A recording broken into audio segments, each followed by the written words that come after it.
For more than 3 decades, the United States Air Force flew a single stealth bomber that nobody could match, the B-2 Spirit. A flying wing so radical, so expensive, and so secretive that only 21 were ever built. But that era is ending right now. A new aircraft has already flown, already refueled in mid-air, and is already being tested with combat pilots in the cockpit. Its name is the B-21 RAIDER, and it is not just a replacement. It is a complete rewrite of what a stealth bomber is supposed to be. Leave your like, subscribe, and share. Let's begin. Let's start with the basics, because the differences here are not small. The B-2 Spirit entered service in 1997. Built by Northrop Grumman to slip past Soviet-era air defenses and deliver nuclear weapons if the Cold War ever turned hot. It is a massive aircraft with a wingspan of about 172 feet and a length of roughly 69 feet. Its sheer size was the point. More wing meant more internal volume for fuel and weapons, and more lift-to-drag efficiency for those legendary intercontinental missions. The B-2 can carry an internal payload of around 40,000 pounds, and its maximum takeoff weight reaches roughly 336,000 pounds. It is, without question, one of the most capable bombers ever built. Now compare that to the B-21 RAIDER. Unveiled to the public in December 2022 at Northrop Grumman's Palmdale facility, the RAIDER looks like a smaller sibling of the B-2 at first glance. Same flying wing shape, same lack of a tail, same matte black finish, but the resemblance is mostly skin deep. Estimates from defense analysts and aviation publications put the B-21's wingspan at somewhere between 140 and 150 feet, with a length closer to 60 feet. That is dramatically smaller than its predecessor. And this is where the story gets interesting, because in the world of stealth bombers, smaller is not a downgrade. It is the entire design philosophy. Here's why size matters so much. A smaller airframe means a smaller radar cross-section. It means a smaller infrared signature. It means the aircraft can fit into existing hardened shelters and use runways built for fighter jets, not just specialized bomber bases. Reports estimate the B-21 is roughly 76,500 pounds lighter than the B-2, with an empty weight believed to be around 70,000 pounds compared to the Spirit's roughly 158,000 pounds. Northrop Grumman engineers didn't shrink the RAIDER because they ran out of budget. They shrank it because survivability in 2026 depends on being harder to detect, not on brute size. Let's also talk about speed and range, because this is where public data gets surprisingly specific. Various defense comparison sources estimate the B-21 RAIDER's maximum speed at around 1,050 kilometers per hour, slightly faster than the B-2 Spirit's roughly 972 kilometers per hour. The B-2 still holds a slight edge in raw range, with figures around 11,000 kilometers compared to estimates of about 9,600 kilometers for the RAIDER, though those B-21 numbers remain unofficial since so much of the aircraft's true performance data is still classified. What matters more than the raw numbers is efficiency. Northrop Grumman's digital design tools optimize the RAIDER's laminar airflow and subsonic lift-to-drag ratio, reportedly yielding cruise efficiencies nearly 25% better than older designs. In practical terms, that means the B-21 can fly farther on less fuel, requiring fewer tanker rendezvous over hostile territory, which directly reduces the number of vulnerable refueling aircraft exposed to enemy detection during a mission. Leave your like, subscribe, and share. Now let's talk about what truly separates these two aircraft: the technology hiding beneath the surface. The B-2 Spirit relies on radar-absorbent coatings that require painstaking, time-consuming maintenance. Every mission, ground crews have to inspect and repair sections of that coating inside climate-controlled hangars. It is effective, but it is also one of the most expensive and labor-intensive maintenance processes in modern military aviation. The B-21, on the other hand, was designed from day one with sustainment in mind. Its stealth materials and structures use modern manufacturing techniques meant to cut maintenance man-hours dramatically, with some reports suggesting the RAIDER's flyaway cost could be roughly a third of what the B-2 costs per unit. The engines tell a similar story. The B-2 uses 4 General Electric F-118 turbofans. The B-21 is powered by an undisclosed number of Pratt & Whitney engines, believed to be derived from commercial designs for efficiency and reliability. Air Force leadership has stated publicly that the B-21 consumes only a fraction of the fuel that legacy bombers burn per hour. That single fact changes everything about how the Air Force plans missions. Fewer fuel stops, fewer aerial refueling rendezvous with vulnerable tanker aircraft, more flexibility to operate from dispersed bases across the Indo-Pacific without depending on a handful of heavily defended airfields. And speaking of aerial refueling, this is not theoretical anymore. In April 2026, the Air Force confirmed that a B-21 Raider completed its first aerial refueling trials with a KC-135 stratotanker at Edwards Air Force Base.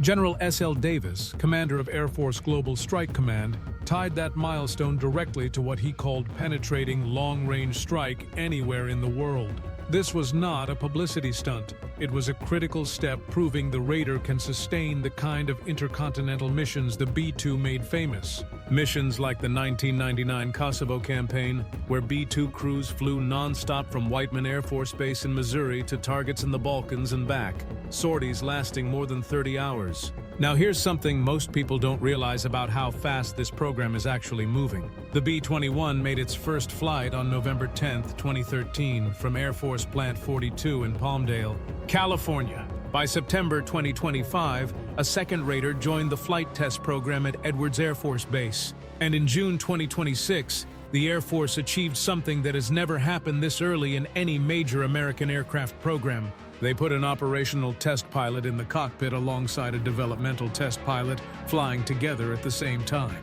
Normally, these two types of testing happen sequentially, sometimes years apart. Compressing them together means the Air Force is learning how the Raider performs in real combat scenarios, while it is still technically a test aircraft. General Dale White, who oversees the Department of War's most critical weapons programs, addressed the test team at Edwards on June 8, 2026, and didn't hold back on how important this aircraft is. He called the B-21, alongside the Sentinel missile program and the F-47, the three programs the nation's future depends upon. That is not casual language. That is how senior military leadership talks when an aircraft program is considered absolutely essential to national security. So what does all of this mean for actual combat capability?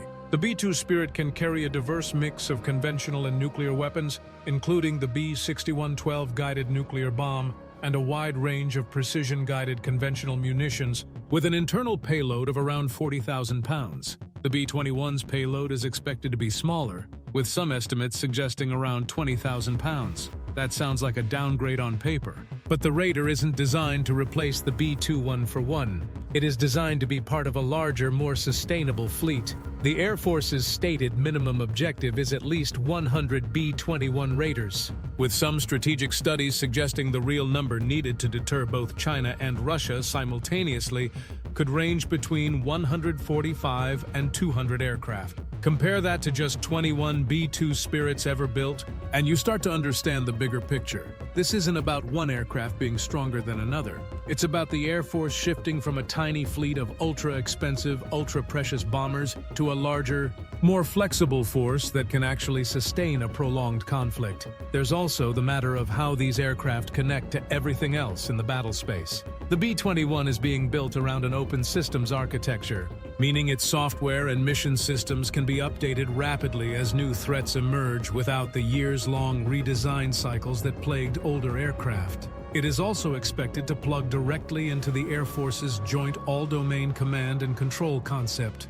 sharing data in real time across air, land, sea, space, and cyber domains. The B-2, brilliant as it was for its era, was simply not built with that kind of networked warfare in mind. It was designed in the 1980s for a different kind of fight. Cost is the final piece of this puzzle, and it might be the most important one. The B-2 Spirits program became infamous for its price tag, often cited at around $750 million per aircraft when adjusted figures are considered, a cost so high that Congress slashed the original order from over 100 aircraft down to just 21. The B-21's average procurement unit cost is listed at approximately $692 million in base year 2022 dollars. But because of modern digital engineering and manufacturing techniques, Northrop Grumman's actual flyaway costs are expected to be dramatically lower over the life of the program.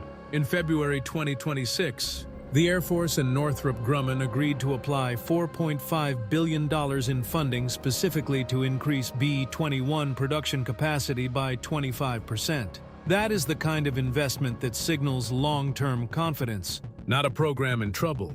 It's also worth understanding where this entire program came from because the path to the B-21 was anything but quick. The Air Force began planning what it called the Long-Range Strike Bomber program back in 2011. And after years of competition that included a joint team from Boeing and Lockheed Martin, Northrop Grumman won the development contract in October 2015. The Air Force assigned oversight to its Rapid Capabilities Office specifically to avoid the slow, bureaucratic procurement delays that have plagued other modern fighter and bomber programs. By 2021, the first 2 aircraft were already under construction at Plant 42 in Palmdale.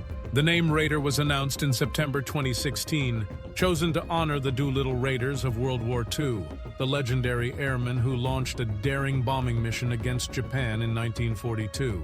Retired Lieutenant Colonel Richard Cole, who at the time was the last living member of that original raid, was personally present at the ceremony where the Air Force unveiled the name. That connection to history matters, because the B-21 is meant to carry forward the same idea the Doolittle Raiders proved decades ago, that American air power can reach targets considered untouchable, no matter how heavily defended they are. The B-21 also plays a central role in something far bigger than any single bombing mission. It's one of 3 pillars of the modernization of the United States nuclear triad, working alongside the Sentinel Intercontinental Ballistic Missile Program and the Columbia-class Ballistic Missile Submarine Program. Planned weapons for the Raider include the AGM-181 long-range standoff nuclear cruise missile, the AGM-158 Jasmir conventional cruise missile, the B-6112 nuclear gravity bomb, and the newer B-6113 bunker penetration variant designed to destroy deeply buried, hardened targets. Unlike the B-2, which relied almost entirely on radar shaping and absorbent coatings for survivability, the B-21 reportedly combines low observable shaping with software-managed emissions control, integrated electronic warfare, infrared signature reduction, and automated mission systems. A layered approach to staying invisible that didn't exist when the Spirit was designed back in the 1980s. The first operational B-21 Raiders are scheduled to arrive at Ellsworth Air Force Base in South Dakota in 2027, with Whiteman Air Force Base in Missouri and Dyess Air Force Base in Texas set to follow as additional operating locations. The B-2 Spirit will continue flying alongside the Raider for years, possibly into the 2030s, before it is fully phased out. But make no mistake, the balance of power in America's bomber fleet is shifting, and it's shifting fast. The B-21 isn't just a smaller, cheaper version of an old idea. It's the first aircraft built from the ground up for a world where stealth, networking, and sustainment all have to work together at once. The B-2 Spirit wrote the book on stealth bombing. The B-21 Raider is rewriting it for a war that hasn't happened yet, and hoping it never has to prove just how good it really is. Leave your like, subscribe, and share. Until next time.